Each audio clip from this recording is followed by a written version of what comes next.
Dudu, and I was born and raised in Zimbabwe. In the south of Zimbabwe is a small town called Bulawayo, and Bulawayo has the Matebele-speaking people. So I grew up there and I went to school, and from very young I used to really love to sing and to be in plays and so on. But when I turned 16, I started to perform professionally.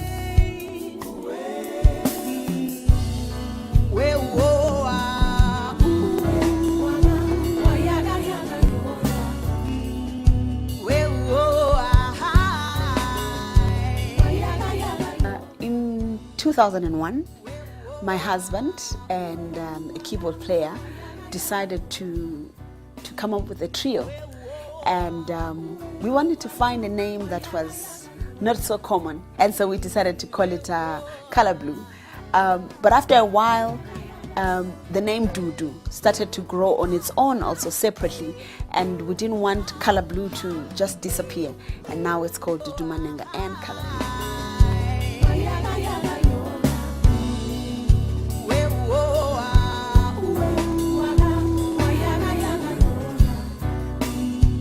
In Zimbabwe, the music situation is getting better. It's really challenging.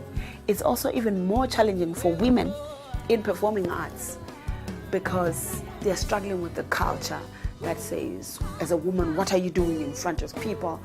And they are struggling to become good wives, good mothers. And so for women, muito complicado.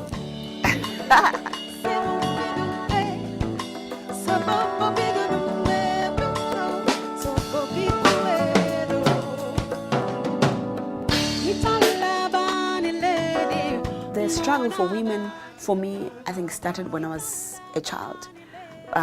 My background, I had to be the kind of person who would be strong, to claim my space and to be noticeable. But when I grew up and I realized that I had an opportunity to influence more people at one go, that thing that was brewing in my heart just came out. In my first album, I already begin to talk about women issues, abuse against women, and I talk about how women should have the same opportunity as the man. I'm just contributing in my own way on how we can make it better at home by giving the women the courage. Even with the way I live my own life, I will give somebody the courage to say, if Dudu can do it, then maybe I can try too.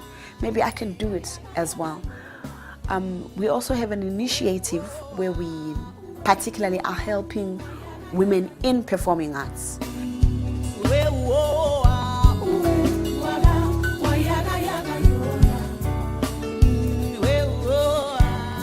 I think music has been helping in communicating with the great power that we have.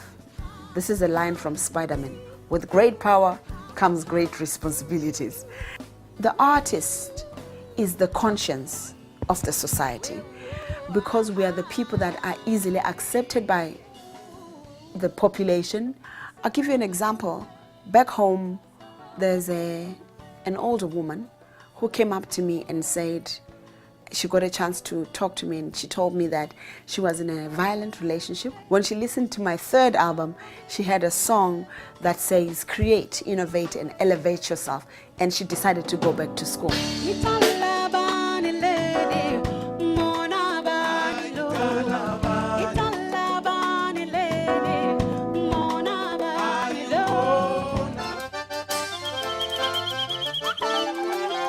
When I get back home, I'm working on something called Rites of Passage. Rites of Passage is an extension of who I am. It's a mentorship program where I have other young singers under me who I'm teaching stuff, who I'm sharing my life with. I'm sharing my mistakes with them. I'm sharing my victories with them, and I hope that they can get better than me. Definitely want them to be better than me. And I don't want them to repeat the same mistakes that I've made. We also have a project that is called Girls Legacy with some friends of mine. It's an NGO, and with Girls Legacy we have camps with young girls, and we teach them about their bodies, about how to handle relationships and stuff like that.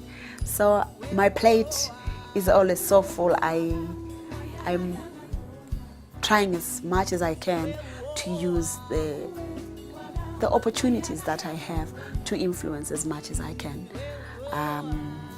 Yeah, so I'm a busybody, definitely a busybody.